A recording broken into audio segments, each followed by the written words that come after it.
So Stuart Young, let us remind you of the real issues. And for the people watching, I'm going to remind you now of the real issues. The real issue is not really dragging gas. The real issue that Kamala Persad-Bissessar and the United National Congress have been fighting ever since 2020 is the fact that we are getting ourselves involved with Venezuela, a sanctioned country and sanctioned persons in Venezuela, a little bit too much. And Trinidad and Tobago need to remember who its allies are. That's all Kamala Persad-Bissessar was saying back then, and it's the same conversation now.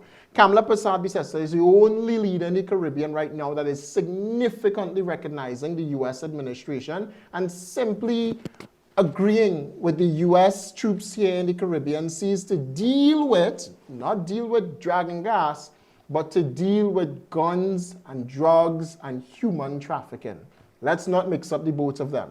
Because persons tend to mix up the both of them and say if Kamala is against drugs, then she must be against dragging gas because the people that run in dragging gas is the drug pushers in the Caribbean. That's persons' narratives, right? That's a narrative pushed by persons on social media, pushed by a set of young people who knows nothing about politics, apparently. All right? But let's go back in time and let's listen to the first time this matter was brought up. And this is via TTT News. So TTT News would have, well, I'm using TTT News clip right now, where the Prime Minister, Keith Christopher Rowley, would have called Kamala Persad-Bissessar a traitor simply because sanctioned Delcy Rodriguez and the whole PDVSA team through Chavez and the rest of the people that Stuart Young did not know about came to Trinidad and Tobago, went into the diplomatic center and had a closed-door meeting with your Prime Minister at the time, Keith Christopher Rowley. Now the thing is, Keith Rowley told Trinidad and Tobago, and also Stuart Young told Trinidad and Tobago, that the conversation was about COVID-19. Now if it was about COVID-19, Kamala Persad-Bissessar said, why is it you have people in charge of energy such as Chavez, that Stuart Young said they didn't know about. He didn't know who Chavez was. And then Delcy Rodriguez, he said he didn't know who Delcy Rodriguez was. And then suddenly a month later, she was appointed as VP and appointed as this and appointed as that. So they had a whole closed-door meeting with delegates they knew nothing about. Listen to this. Prime Minister Dr. Keith Rowley has hit back at the opposition leader, Kamala Persad-Bissessar, for what he says is her attempt to have this country sanctioned for her own political gain. Dr. Rowley was responding to Mrs. Persad-Bissessar, who earlier called on Dr. Rowley to come clean on his meeting with Venezuelan Vice President Delcy Rodriguez 2 months ago. At a press conference held at the office of the opposition leader on Friday, Mrs. Persad-Bissessar said she has in her possession documents sent by a concerned member of the public listing the names of persons who accompanied the Venezuelan vice president on her visit to Trinidad on March 27th. She claimed that energy officials were also part of the vice president's delegation who met with Prime Minister Rowley. The leader of the opposition said she has reason to believe the visit was not COVID-19 related and wants to know the nature of the meeting. That flight, the passenger manifest also shows one Vincent Santana Migliacion, Vice President of PDVSA Gas. If this is true, I don't see what they came to talk about COVID. These are people out of the petroleum company of Venezuela, the president and the vice president. Said the Prime Minister owes the citizens an explanation on what she described as a crucial matter. It may be that it may deserve a police investigation, but I think it goes beyond just matters in our domestic purview. There are also serious matters with serious international implications. But Dr. Rowley held a news conference in the Parliament chamber this afternoon and said the opposition leader was a traitor. Ian Wayson has the story. And because a plane that brought the vice president here has an American sanction that we didn't know about, you are going to call for sanction on people of Trinidad and Tobago? You are a traitor, lady. The Prime Minister accused the opposition leader of seeking to have this country sanctioned for her own political aspirations and is desperate as the general elections are due later this year. He explained that many heads of state have visited this country before, but the government doesn't usually ask about flight information. If it turns out that the aircraft that the Venezuelan delegation came on is an aircraft that was identified by the United States, that was unknown to us. Because we do not normally ask the presidential delegation what aircraft you're coming on, who owns the aircraft, and so on and so on. He said the vice president of Venezuela was appointed by her government to head a COVID-19 task force, and no one from the Venezuelan delegation was introduced as an official of PDVSA. The Prime Minister reiterated the government's position on Venezuela is that of CARICOM's, in that the region recognizes the Maduro government. And what the UNC is trying to do is to stir that pot, to upset the United States, hoping that they take deleterious action against Trinidad and Tobago. That, to me, is not just a fifth columnist. That is an underminer that is dangerous to everybody in Trinidad and Tobago. Dr. Rowley is asking who the opposition leader is actually working for, as her actions cannot be for the good of the country, and describes her as a popular Hollywood character. And it's gone beyond the diary of a mad, failed politician. Yeah. The same mad, failed politician, Trinidad and Tobago, that defeated him at the 2025 polls. Well, he gave up. He gave up because it was Trump coming back. Listen, let's put context in here. What people need to go back to is that gas deal between Trinidad, the gas deal between Paria and Aruba. Because Paria sent gas to Aruba that somehow was ending up in Venezuela, that they suddenly probe and know nothing about and come out to tell us clauses say this and clauses say that, and we can't sell gas to Venezuela. These are the same people that visited Venezuela over 19 times in talks of dragging gas. That's what you know of. These are the same people that allowed for 4 men to die in a pipeline, and they didn't try to save them at all. But nothing coming out of that. Nothing there. If you want to understand dragon gas and understand the government's position today on dragon gas, you need to go back in time. Don't listen to anybody that's going to come and tell you, this is what I want you to believe. Everything that I say in here, you could research for yourself, and I empower you to go on the internet, go on Google, and research it for yourself and see the timeline for yourself. Stuart Young today is telling you that the government lying, and the government telling you this, and they're misinforming you. Well, Stuart Young, provide the correct information for us. What is the misinformation? What's the misinformation, Stuart Young? What is the misinformation about dragon gas? Because all you have told the Minister of Energy and Energy Industries today, Dr. Rudal Munilal, is to go and read the clause. That's what you said. Go and read the clause. Enlighten us, Stuart Young. What was the NDA signed between Trinidad and Tobago and Venezuela that the United States said no to? Because that's what was going on. You went to Venezuela 19 times apparently, and you signed a NDA, a non-disclosure agreement, to take oil from Venezuela or to buy oil from Venezuela, the dragon gas deal from Venezuela, the dragon field deal, and we, the country, would know nothing about it. That's a pattern by the PNM. That is the pattern. That, I am certain, is what Rubio said no to. Something in that clause, something with the NDA, some deal you was cooking up between Venezuela and Trinidad and Tobago, you were cooking up, so therefore they said no to it. That whole deal was shut down. And Kamala Persad-Bissessar today, simply because it is a government that is 100% open and honest to the people of Trinidad and Tobago, the government comes back, Kamala comes back and says, dragon gas is on the table again. The United States is giving us the approval for the OFAC license. And then PNM suddenly telling you that is an about turn with the United National Congress and Kamala Persad-Bissessar, and that she's somehow lying to the people of Trinidad and Tobago. Stuart Young, help me find the lie. Where's the lie? Where's the misinformation? I want you to really tell us how this started, and I want to show the people of Trinidad and Tobago how this started. This all started by you, Stuart Young, bringing a sanctioned aircraft, a sanctioned vice president, or a sanctioned president for PDVSA, or whoever she is now. She's energy across there in Venezuela now. Right? You brought those sanctioned persons to Trinidad, and all Kamla Persad-Bissessar questioned was if you knew, and if you did know, why they're here. And then she questioned what was the context of the meeting, because you said it's COVID, you said it was about COVID-19, and then we suddenly started to wonder if our borders closed. What we're doing having COVID conversations with the Venezuelan delegates for? Because they didn't donate anything to Trinidad and Tobago.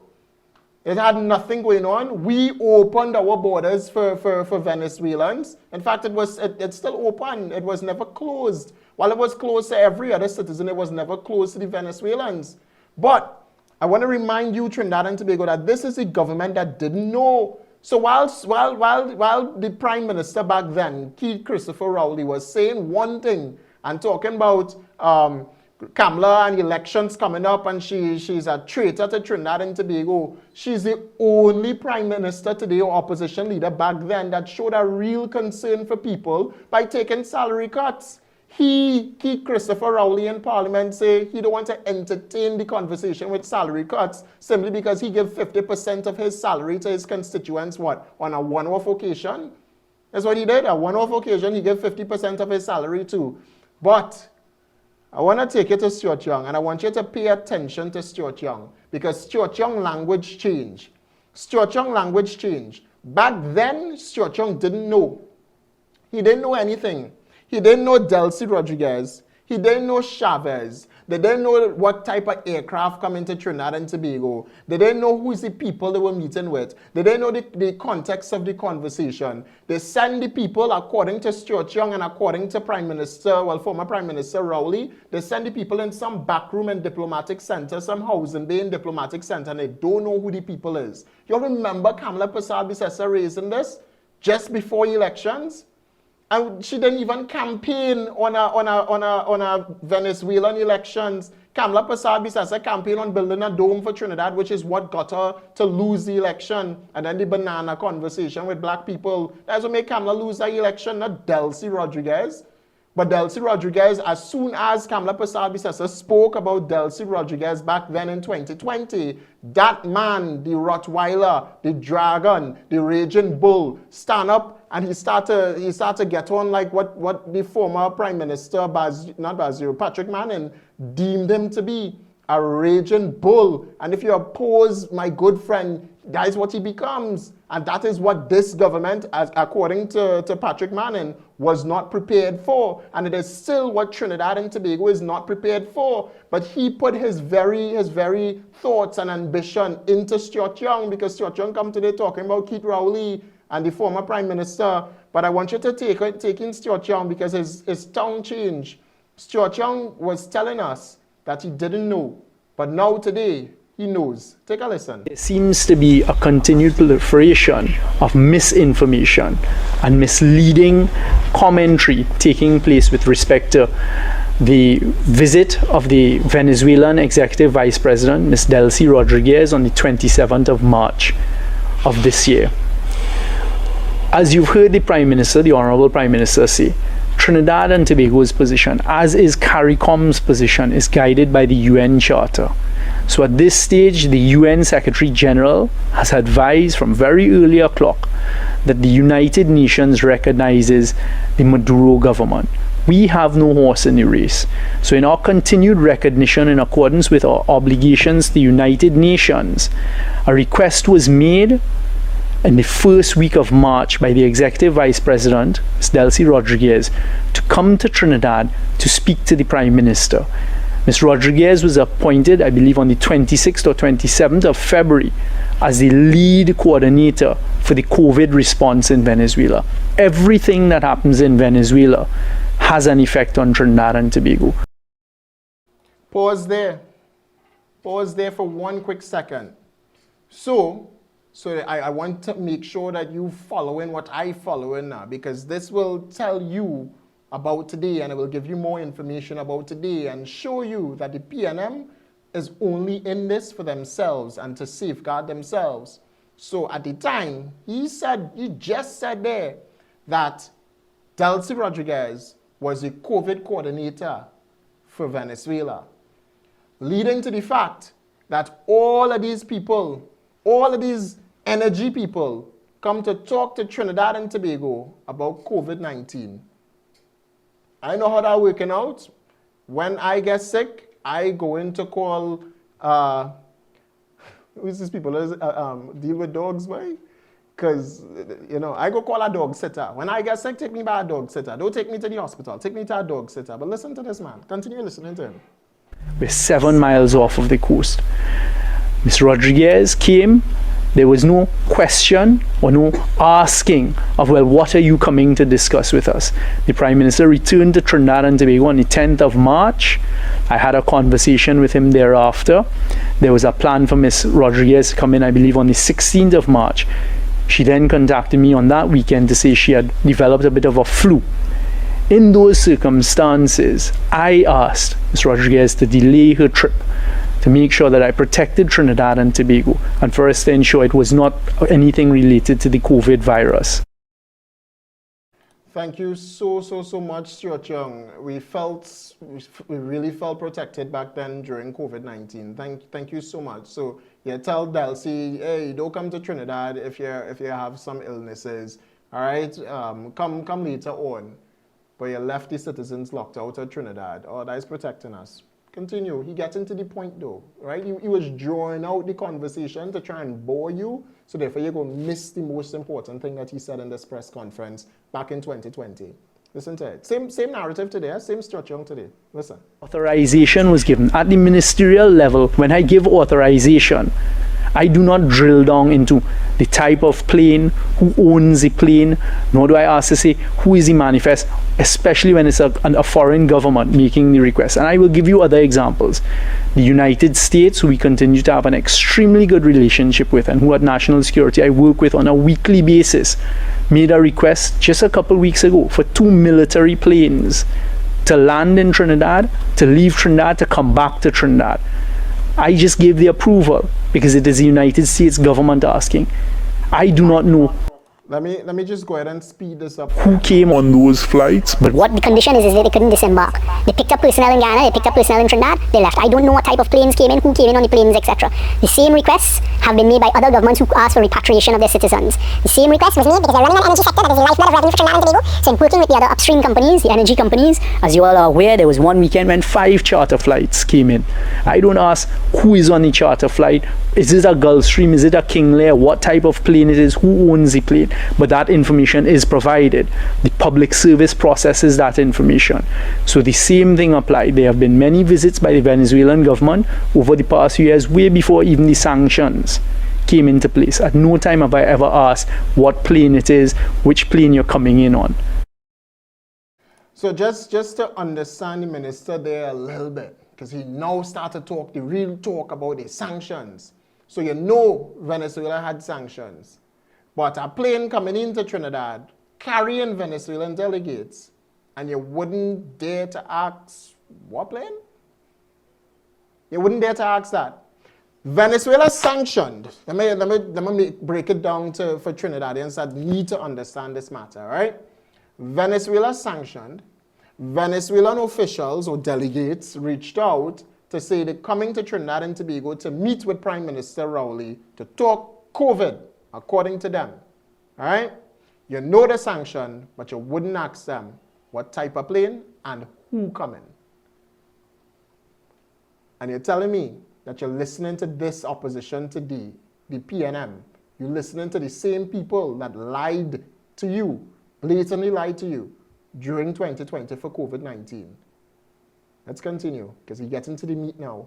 This whole conversation, Trinidad and Tobago, began with certain voices, Trinidadian voices, first of all starting and focusing on the sale of fuel by Paria on its route to Aruba.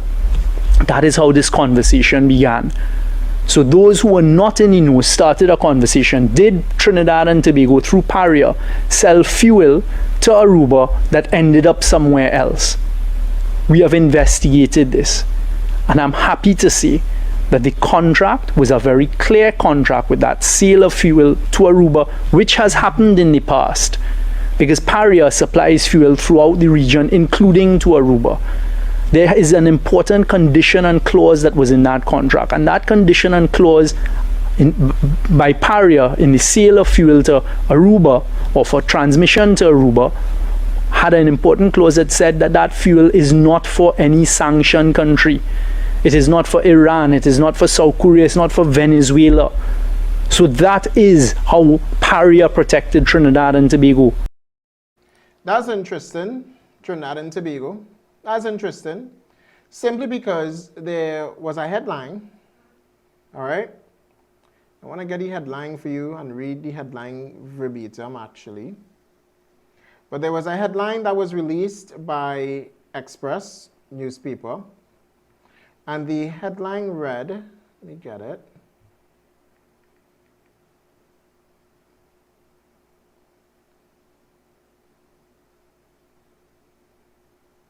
Let me get the headline, because the headline from the United States read that U.S. probe Paria, U.S. probe Paria, and that was based off in the sale of fuel. They're told that it is for... Sorry about that. It was based off fuel leaving Paria, going to Aruba, but ending up in Venezuela. And the U.S. warned countries from doing business with PDVSA. And that's just all before Delcy Rodriguez come to Trinidad. All of that before. You seen it? You seen the ties to the corruption? All before. That is what the probe was. Kamla Persad-Bissessar would have raised the concern, and remember the talk with Fuelgate, raised the concern and asked the question, what is going on? Is it true that fuel ended up going bound, destined for Venezuela, noting from Paria it's supposed to go to Aruba? And that question was asked. But let's continue. Aruba, there was the insertion of a clause, a specific contractual condition that the fuel is not for a sanctioned country. So that debunks this whole conversation that Paria or the government of Trinidad and Tobago negotiated or entered into any sale of fuel. Let me read the article again because I think Stuart Young going mad. Right? This is the probe. Get there.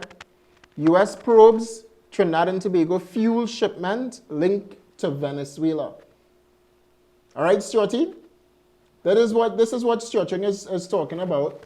And in the article, Trinidad and Tobago, if I were to read the first line for you, the U.S. said, quote, any nation that assists Venezuela in avoiding embargoes will face sweeping sanctions imposed by the United States. The warning comes from the U.S. government after it became aware of reports that a shipment of Paria Fuel Trading Company fuel that left Trinidad and Tobago shores for Aruba may have eventually been sent to Venezuela in defiance of U.S. sanctions against that country. Not only that, in this report, it would have also listed out things like the companies linked to the sanctions and the persons linked to the sanctions, such as PDVSA. PDVSA is linked directly in that report. If you were to scroll down right there, under there, PDVSA is linked in that report, Trinidad and Tobago. The same aircraft, the same PDVSA aircraft that magically arrived in Trinidad and them didn't know. That is what Stuart Young telling us. Not only that, Delcy Rodriguez's name was listed in a report as being sanctioned by the United States of America for narco-terrorism. She was a narco-terrorist, a drug pusher, because she was appointed by the drug pusher Nicolas Maduro. And her name was linked there. In fact, I have the picture. Get here. It's a little blurry, but you could go online and find it for yourself. But the names are listed here. Delcy Rodriguez's name is listed there. Chavez's name is listed there as well. Look, Mr. Chavez's name on top. Persons that are sanctioned by the United States entered into Trinidad and Tobago. And Stuart Young didn't know at all. But they met with them. But he said he only met with 2 delegates. He met with 2 delegates and the rest went into some room and they didn't know what the conversation was about because it was about COVID apparently. Let's take a listen. By certain people in Trinidad. Up to today in the newspapers, one of them suggesting that, well, I don't know if this happened, but if this happened and there was a sale of a fuel in this manner, this is what it means. The answer is it did not happen. A very careful contract for a normal sale of fuel took place with a condition it is not to be provided to any sanctioned country. That is the first point. And as soon as that whole tower started to crumble, that whole conversation coming from certain quarters in Trinidad, in a manner meant to create disinformation, in a manner meant to try and put us under scrutiny by our very close ally, the United States. The next thing we had is an appearance of certain manifests to do with the plane.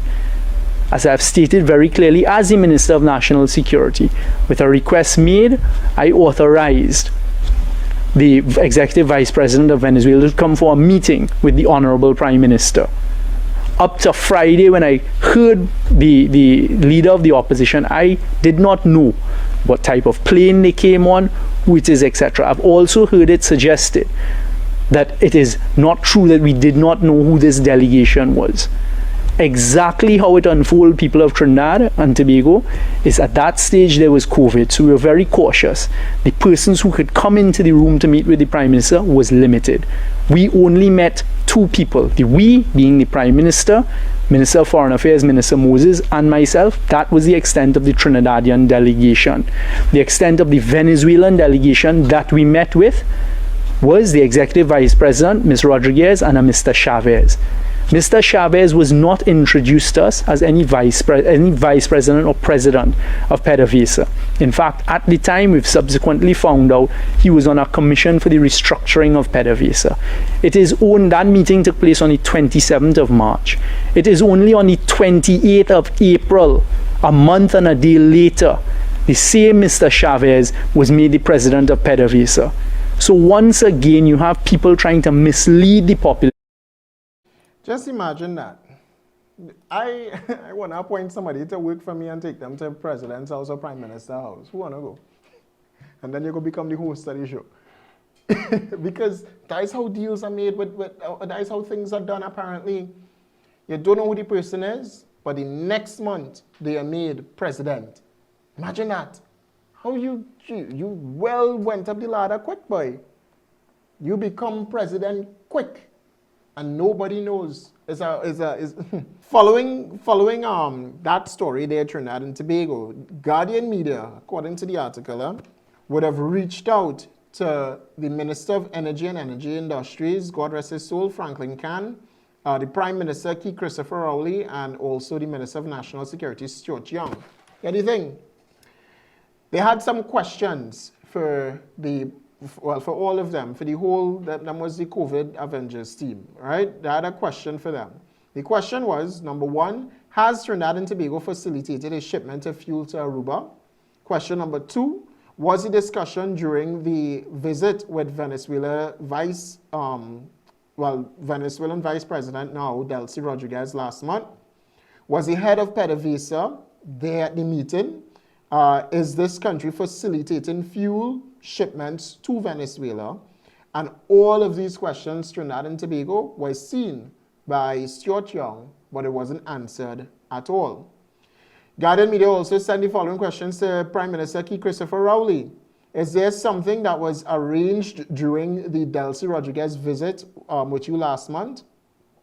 They also asked, was the PDVSA President Juan Santana also at the meeting? Is Trinidad and Tobago facilitating shipment of fuel to Venezuela?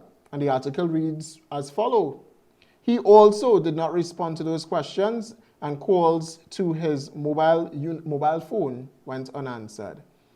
And you have the oilfield workers trade union also not responding to any questions either. And then following that, the U.S. ambassador to Trinidad and Tobago said Keith Rowley's continued recognition of Maduro's regime was deeply concerning to the United States. All of that right there in that article. The headline of the article, again, Trinidad and Tobago, is the United States probes Trinidad and Tobago fuel shipment linked to Venezuela. And that is how PDVSA, not PDVSA, but that is how Dragon Gas all came about, because that is what they wanted, right? They want the underlying deals to say that the government making all kind of money, so therefore they could probably take it for themselves. It is alleged. But that is where it all came from. So before you come out and you talk about Kamala having a change in heart and she changing her tone and all kind of nonsense, you have to understand where it come from. The PNM was doing underlying business with Venezuela. Still yet to be proven. Still yet to be proven. But that is what the people of Trinidad and Tobago should be questioning. What was the NDA signed by PNM and Venezuela? Why the Secretary of State said no to your OFAC license? Why it was revoked? Tell me now. Tell the nation that. That is the real questions that need to be answered. Not the fact that Kamala Persad-Bissessar getting the license. You should be happy that Kamala Persad-Bissessar getting the license for Dragon Gas, because it is a good deal. And yes, Kamala Persad-Bissessar did say that she's not pursuing Dragon Gas. Pursuing means I am not going to make it a priority. The priority by the people's government, the Kamala Persad-Bissessar-led administration, has always been and is about people and putting people first. And yeah, you're going to tell me about CPEP and URP and reforestation and all of that. But the fact is, those things were corrupted to the high heavens. You could have smell it. Just as what the late Patrick Manning would have told us, UDCOT stinks to the high heavens. And it's the same thing with CPEP and URP. And it's inevitable. We need to deal with those things if we want to move forward in Trinidad and Tobago. Yes, persons are going to be on the breadline at times, but that's not going to be so forever. It will not be so forever. And it's not that I am condoning firing persons. I am not condoning firing persons. But what I'm against is the corruption. And Kamala Persad-Bissessar said it. She said, I love people, but I'm against corruption. She don't like ghosts. Should I play that? So people could understand? Where is it? Where's the director? Play that? Let me get that, because I think people really need to hear it. Right? And we have everything here, you know. We have everything here. This is what Kamala Persad-Bissessar said. Let me remind you. I think it was yesterday. I love people, but I don't like ghosts. And therefore we have to weed out the corrupt ones. We have to weed out the ghosts. You'd have seen the URP chairman gave an interview, carried in one of the papers today, where he outlined how, what, when, where. So we cannot continue this. But what is even more important, our intelligence coming from the TTPS and the other protective services is not just about the corruption in the ghost gangs, is the infiltration by criminal elements. Most important, Trinidad and Tobago. This is what she's referring to. URP manager Khan reveals massive corruption in URP. Listen, this whole fiasco, Trinidad and Tobago, people up over it over nothing. People worried about it over nothing. If it is we get Dragon Gas, tell yourself you're lucky, because Trinidad barely have reserves left. They shut down Petrotrin. Kamala Persad-Bissessar said she wants to reopen Petrotrin. Well, look at all that going on in the country, man, and we still ain't finished, you know. We still ain't finished.